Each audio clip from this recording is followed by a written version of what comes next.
E aí, tudo bem? Elegante hoje, tá vendo? É isso aí, estava gravando uma aula de um curso de pós-graduação e na sequência aqui, traje de gala para iniciarmos o nosso. Só não é gala total porque faltou gravata. Gravata eu já tirei porque com ar-condicionado e tudo, isso aqui é quente.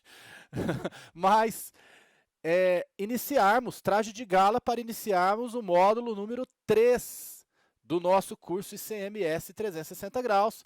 Nós já começamos o nosso giro 360 graus em torno da incidência do imposto. Já vimos que, a partir da incidência, nós entendemos a não incidência. E agora nós vamos prosseguir para o local da operação ou prestação. Nós vamos prosseguir nesse giro 360 graus, você vai ver que o local da operação ou prestação orbita também em torno da questão da incidência, mais especificamente em relação ao momento do fato gerador. Então vem comigo na telinha aqui. Eu tenho, então, a incidência do imposto como a base de tudo em relação ao ICMS. E aí nós vimos que a não incidência está relacionada. O giro prossegue para o local, do local para o contribuinte, do contribuinte para o cálculo, do cálculo para o crédito, completando esse giro 360 graus em torno da incidência do ICMS. Para especificar melhor para você, aqui estamos com a incidência. Na incidência, nós vimos que é muito importante compreender a hipótese de incidência, o momento do fato gerador. Hipótese de incidência, você já sabe que está no artigo 2º da Lei Complementar, da Lei Candir, tá? Lei Candir é a Lei Complementar 87/96, e o momento do fato gerador é o artigo 12. Vimos que a partir daí as não incidências, elas são compreendidas, você vai ver no momento oportuno que os benefícios fiscais também, mas o giro 360 graus, ele prossegue pelo local do fato gerador. E em matéria de local do fato gerador, eu tenho duas grandes importâncias de se estabelecer o local do fato gerador. O Código Tributário Nacional trata do local, o Código Tributário Nacional, a Lei Complementar 87/96 trata do local no artigo 11. E esse artigo 11 está pertinho do artigo 12 do momento do fato gerador, e não é por acaso. Porque em matéria de local, o momento do fato gerador, você dominar o momento do fato gerador é muito importante.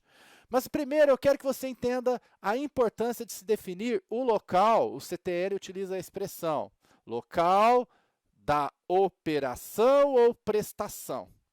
Qual a importância disso? O próprio artigo 11, vou colocar aqui para você, ó, artigo 11, que trata do local, diz que a importância de se saber o local da operação ou prestação é, em primeiro lugar, definir o estabelecimento responsável, tá? E definir a cobrança do imposto. Então, é para fins de cobrança do imposto e definição do estabelecimento responsável, ou seja, quem tem que pagar o imposto. E para fins de cobrança, é no sentido de definir quem pode cobrar. Então, o local, ele é um indicativo do sujeito ativo, ou seja, de que fisco vai cobrar, mas também do sujeito passivo, ou seja, de quem tem que pagar. Olha só que interessante. Então, ó, o local é importante para fins de cobrança do ICMS e também para fins de definir o estabelecimento responsável pelo imposto. Então, esse estudo não é longo, você vai ver que é uma aula muito menos longa do que aliás, é um módulo, né? Um módulo muito menos longo que o módulo anterior, que foi um módulo de aproximadamente aí, creio eu, 15 aulas, o módulo anterior, o módulo de incidência e não incidência, mas é um módulo muito importante. Veja, o local, ele é definido então a partir daí, e para entender o local, você precisa conhecer o momento do fato gerador. O momento do fato gerador que está no artigo 12, ele define o local que está no artigo 11, pelo menos via de regra. A regra é o seguinte: diga-me o momento que eu te direi o local. Se você sabe o momento do fato gerador, você sabe o local do fato gerador. No nosso curso gratuito ICMS 360 graus, que você eventualmente participou, que foi ao vivo, você viu comigo essa questão. Mas aqui vamos ver com mais calma, com mais tempo, lá era corrido, tempo escasso. Vamos analisar de maneira mais pormenorizada e ao longo de várias aulas. Mas é assim, diga-me o momento que eu te direi o local. Por isso que eu falei, domine a incidência em matéria de hipótese de incidência, momento do fato gerador, que o resto tudo gira em torno desse eixo, orbita em torno da incidência e do momento do fato gerador. Por exemplo, o local da operação, então é circulação de mercadorias, na transmissão da propriedade que não transitou pelo estabelecimento do contribuinte. Ora, se o momento do fato gerador é o momento de transmissão da propriedade, o local é o local do estabelecimento que transmitiu a propriedade, que é o que realizou o fato gerador. Daí você já pula para o contribuinte também. Percebeu como é simples? Então aqui nós vamos exemplificar isso com bastante calma. Mas você já ouviu falar nesta aula pelo menos umas 5 ou 6 vezes o termo, o vocábulo estabelecimento. Gente, estabelecimento geralmente é onde o fato gerador vai acontecer, em um estabelecimento, tá? Via de regra. E o estabelecimento é o local onde se exerce a atividade sujeita à incidência do imposto, pelo menos em relação àquele que nós vamos chamar adiante de contribuinte habitual. Então, associado ao conceito de local do fato gerador, você tem aqui muito relacionado e importantíssimo o estabelecimento. Dessa forma, na primeira aula nossa deste módulo, nós vamos estudar o estabelecimento. A partir do conceito de estabelecimento vai ficar mais fácil essa associação momento-local. Diga-me o momento que eu te direi o local do fato gerador. Então vamos para estabelecimento, que estabelecimento vai aparecer várias vezes nas normas de local da operação ou prestação para fins de cobrança do imposto e definição do estabelecimento responsável. Aqui na telinha, estabelecimento é definido no artigo 11, parágrafo 3º da Lei Candir. E aí estabelecimento, a primeira coisa, olha aqui, ele é um local. Então quando você quer procurar um lugar para comprar alguma coisa. Eu quero comprar água com gás, daquelas que vêm garrafadas, aquelas garrafas de pressão. O que eu vou procurar? Eu vou procurar um estabelecimento que vende isso. Então eu vou na internet, eu dou um Google, eu vejo o seu encontro. Se eu não encontrar, eu vejo o supermercado mais próximo, a quitanda mais próxima, geralmente a loja de conveniência desses lugares vende. E aí eu vou colocar lá no meu Google Maps e vou fazer a busca dos estabelecimentos. Eu vou dar um Google e vai dar os estabelecimentos mais próximos da minha pesquisa. E aí, quando eu vou no Google Maps, aparece esse indicadorzinho aqui de local. Veja, local. Tá? Onde está uma indústria estabelecida? Num local. A indústria tem lá a sua sede, é o local. Então, estabelecimento é local. Atenção! No direito empresarial, o estabelecimento é um conceito mais amplo, tá? Então, o estabelecimento compreende o local, compreende ali, né, além do local, o estabelecimento vai compreender também toda a estrutura comercial. O estabelecimento vai um pouco além disso, do que simplesmente um lugar. Para a legislação do ICMS foi feito um corte. A legislação tributária não pode ir além da lei de direito privado, mas ela pode fazer um corte na lei de direito privado. Então, o que ela fez? Um corte. E disse: estabelecimento é local, faz parte do conceito de estabelecimento empresarial. Então, não tem nenhum problema. Local, privado ou público? Sabe aqueles mercados populares de compra?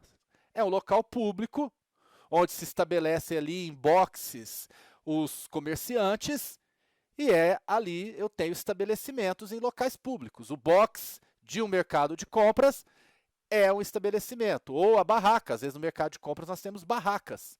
Ali é um estabelecimento. Pode ser um local privado, normalmente é local privado. Então você vai lá no shopping center, é local privado, um supermercado é local privado, uma loja de conveniência, um posto de combustível que também é estabelecimento. Eu falei da loja de conveniência, mas o posto de combustível em si é um estabelecimento. Às vezes o estabelecimento compreende o posto e a loja, tá? Às vezes são separados, às vezes a loja é de um dono, a loja de conveniência, e o posto é de outro. Então são estabelecimentos distintos. Mas, às vezes é um estabelecimento só, é um local ali. Esse local, então, pode ser privado. E ele pode também ser edificado ou não. Sim, eu tenho estabelecimento que não é edificado.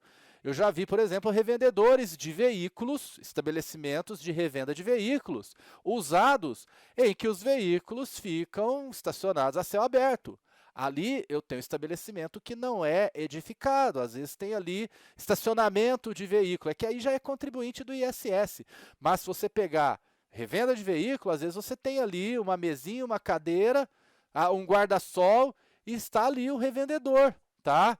O revendedor com a sua estrutura vendendo veículos no estabelecimento a céu aberto. Você tem, às vezes, estabelecimentos que estão em praça pública, que estão nas ruas, com barracas. São estabelecimentos em local, além de público, porque é na rua, é local aberto, que não é edificado. Mas o estabelecimento que a gente mais conhece é o edificado, né? Ali você tem o estabelecimento que está em um edifício, está em um prédio comercial, o estabelecimento pode ser o posto de combustível, que é edificado. Essa é a caracterização mais comum de estabelecimento, um local edificado. O estabelecimento também pode ser próprio ou de terceiro. O fisco quer saber isso, para o fisco é importante.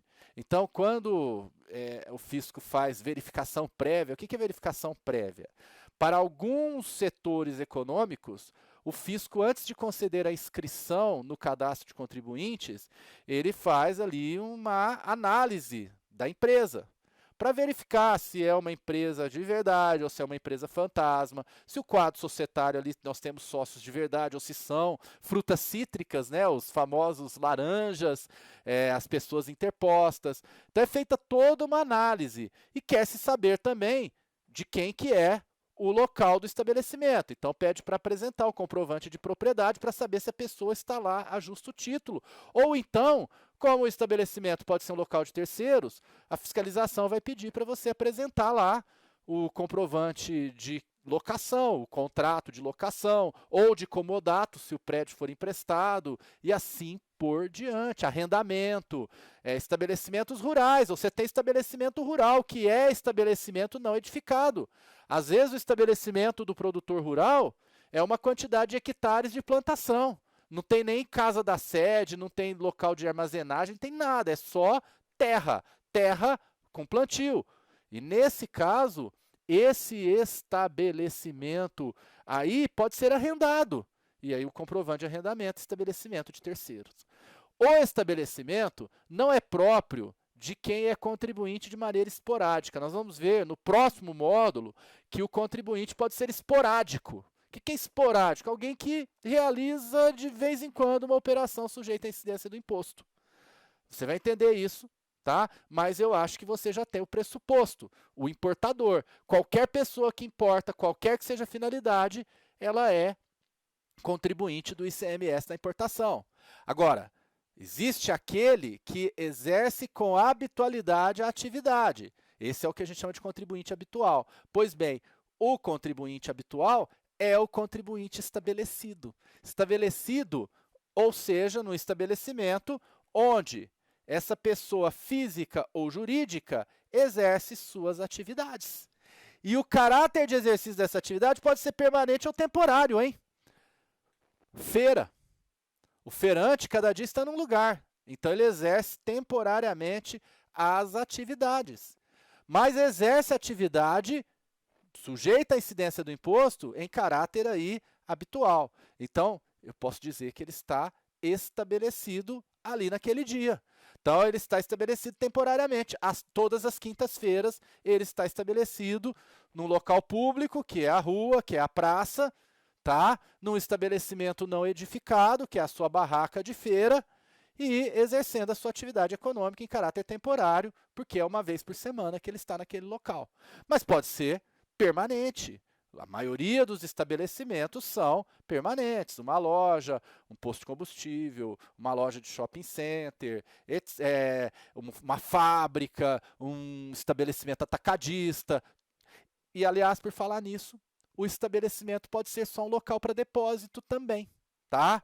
Então, pode ser um local onde se encontrem armazenadas mercadorias. Simplesmente um depósito fechado, por exemplo. Muitos contribuintes têm os famosos centros de distribuição. As grandes redes de lojas, as grandes redes de supermercados têm lá seus centros de distribuição. Ali só tem depósito de mercadoria, não vai ter cliente indo ao local, comprando, eles não vão fazer vendas ali. É só depósito para distribuir para as suas unidades, para as suas diversas filiais. Centro de distribuição, local só de armazenagem, mas é um estabelecimento. Se eu tiver uma operação sujeita à incidência do imposto ali, ICMS na muleira do contribuinte, tá bom? Então isso aí é o estabelecimento. Agora, sobre estabelecimento, às vezes eu não consigo definir. Eu não consigo ter essa perfeita localização do estabelecimento do contribuinte. Porque muitas vezes o estabelecimento sequer está inscrito no cadastro de contribuintes. Eu tenho muita fabriqueta de fundo de quintal que não se inscreve no cadastro de contribuintes. Eu me lembro que papai sapateiro, acho que eu já comentei isso com vocês, começou a vida dele fabricando botina por conta no fundo do quintal, ele não era estabelecido. Quando o negócio começou a dar certo, aí que ele foi, né, a sua fabriquinha de botinas, e continuou no fundo do quintal, mas aí ele fez uma separação da nossa casa, construiu um cômodo, se adequou às exigências do fisco e obteve a sua inscrição estadual. Mas significa que meu pai, quando não exercia, até o momento da aula que eu sempre me emociono, tá? Quando ele não exercia a atividade dele, né, quando ele exercia a atividade dele sem estar estabelecido, ele estava realizando ali fatos geradores do ICMS do mesmo jeito. Ele fabricava a botina, dava saída, não é porque ele não estava cadastrado que ele não era contribuinte e que aquilo não era um estabelecimento. Então, o estabelecimento, muitas vezes, a gente não consegue identificar porque não está cadastrado, não dá para definir. Quando isso acontece, a legislação estabelece que, na impossibilidade de determinação do estabelecimento, eu vou considerar estabelecimento o quê? O local em que tenha sido efetuada a operação ou prestação, a fabriquinha do papai, antes dele se regularizar, quando ele estava na informalidade. Então, ele promovia saídas ali. Ele não pagava imposto, ele não estava regularizado, ele vendia tudo sem nota fiscal, depois ele se regularizou. Mas, naquele momento, se a fiscalização chegasse lá, batesse na porta do seu Inácio, o papai chamava Inácio, seu Inácio, cadê o imposto, cadê a nota fiscal? Ele seria autuado naquele momento se a fiscalização descobrisse que ali ele estava efetuando operações, porque ali é um estabelecimento, ali era um estabelecimento. Perfeito? Outra situação também, pode ser considerado estabelecimento o local onde a mercadoria é encontrada. Às vezes o fisco não detecta que naquela fabriqueta de fundo de quintal tem ali alguma saída. O fisco não flagra uma saída, mas encontra um monte de mercadoria, tudo igual lá dentro. Tá? Então encontra lá 50 pares de calçados. Ora, 50 pares de calçados, de várias numerações, todos iguais, ali tem um estabelecimento. Então o fisco identifica, ele encontra mercadorias ali, elas estão sem nota, ele vai apreender, vai autuar o contribuinte, tá?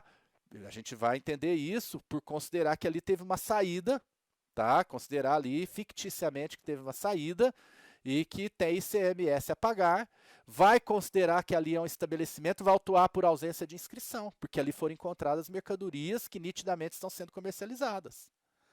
E por fim, o estabelecimento pode ser o local onde é constatada a prestação de serviço. Gente, aí é mais difícil, mas eu posso ter uma transportadora que você não localiza, que não está cadastrado, você chega lá, você encontra o estabelecimento de uma transportadora? Pode. Se você identificar que ali se iniciam prestações de transporte, ou que ali há uma transportadora que depois vai dar início a prestações de transportes em outros locais, eu posso considerar ali estabelecimento, tá bom? Muito bem. Ainda sobre estabelecimento, é importante dizer que os estabelecimentos, eles são autônomos. O que são estabelecimentos autônomos? Estabelecimento autônomo, por que ele é autônomo? Porque tem contribuinte que tem um CNPJ 001, 0001, que é o mil de ré, o mil para trás, né? 0002, 0003, por quê? Porque tem matriz e filiais. Cada um é um estabelecimento diferente para fins de cumprimento das obrigações do ICMS. E isso é importante entender para quando a gente for estudar a apuração do imposto. Então, veja, cada estabelecimento vai ser autônomo.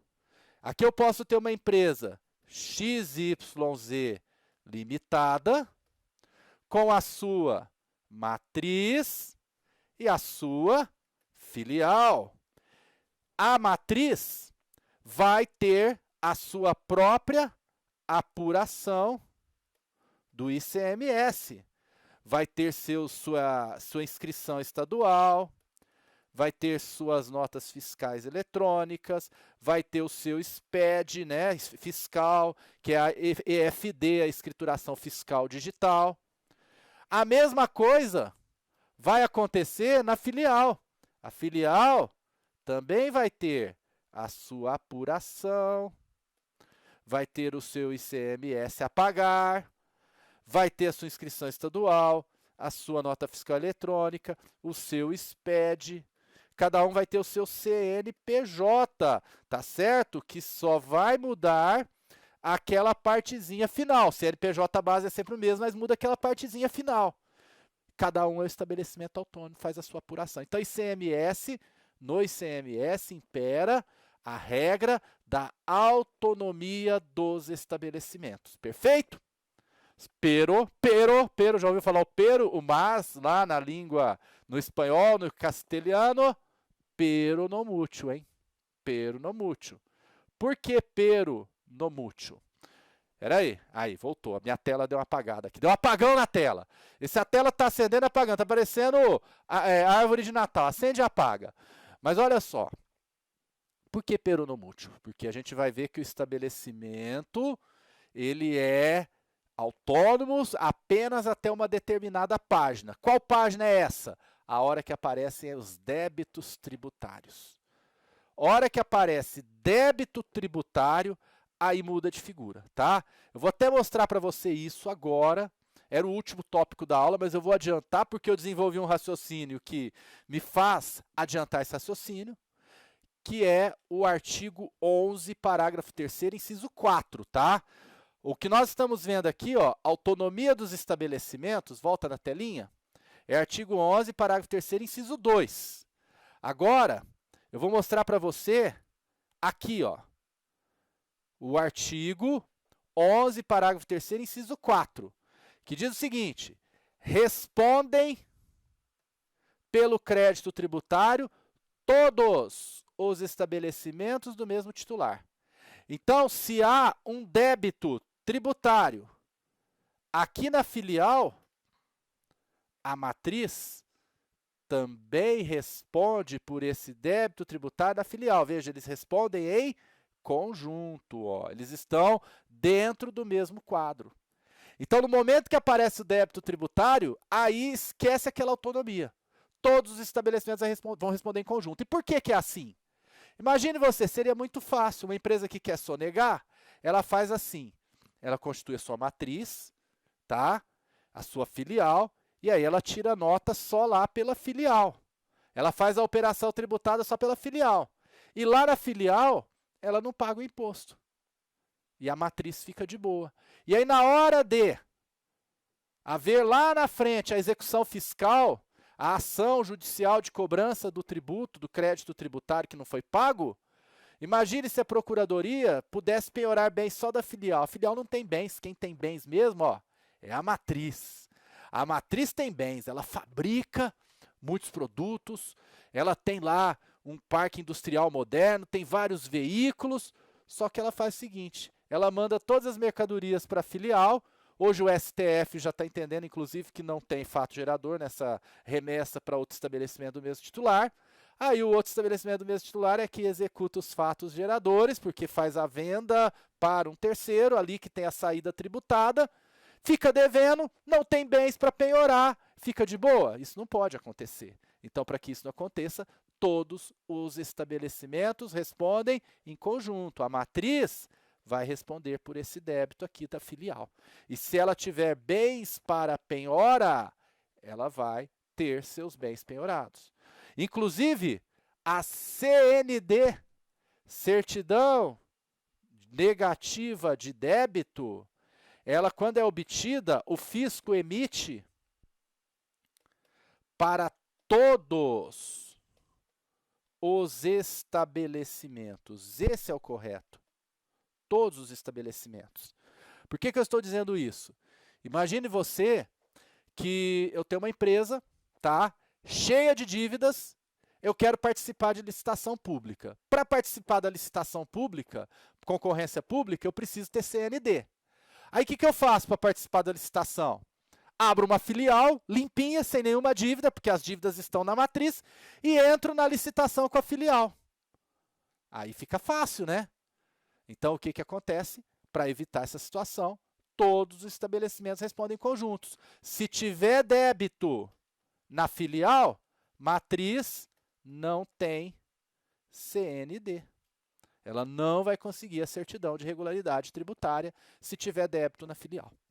Tudo bem? Tranquilo? Todos os estabelecimentos em conjuntos, a partir dessa página, hora que aparece o débito tributário de ICMS.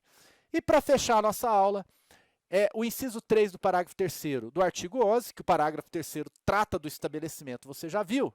Ele vem e considera que também é estabelecimento, olha lá, também é estabelecimento, e autônomo, tá? Também autônomo, até aquela página que a gente já viu, o veículo usado no comércio ambulante, olha aqui o food truck de crepes, e para a captura do pescado, olha aqui uma embarcação pesqueira. Então eu tenho contribuintes, tá? Contribuintes que estão estabelecidos em veículos. Então o veículo do comércio ambulante, eu dei exemplo aqui do food truck, tá? E o barco pesqueiro, ali é o estabelecimento, porque o pescador, ele não tem um local para exercer atividade. Ele exerce atividade no barco, ele desembarca depois o peixe e vai comercializar, tá? Então, esse barco é o seu estabelecimento. Muito bom.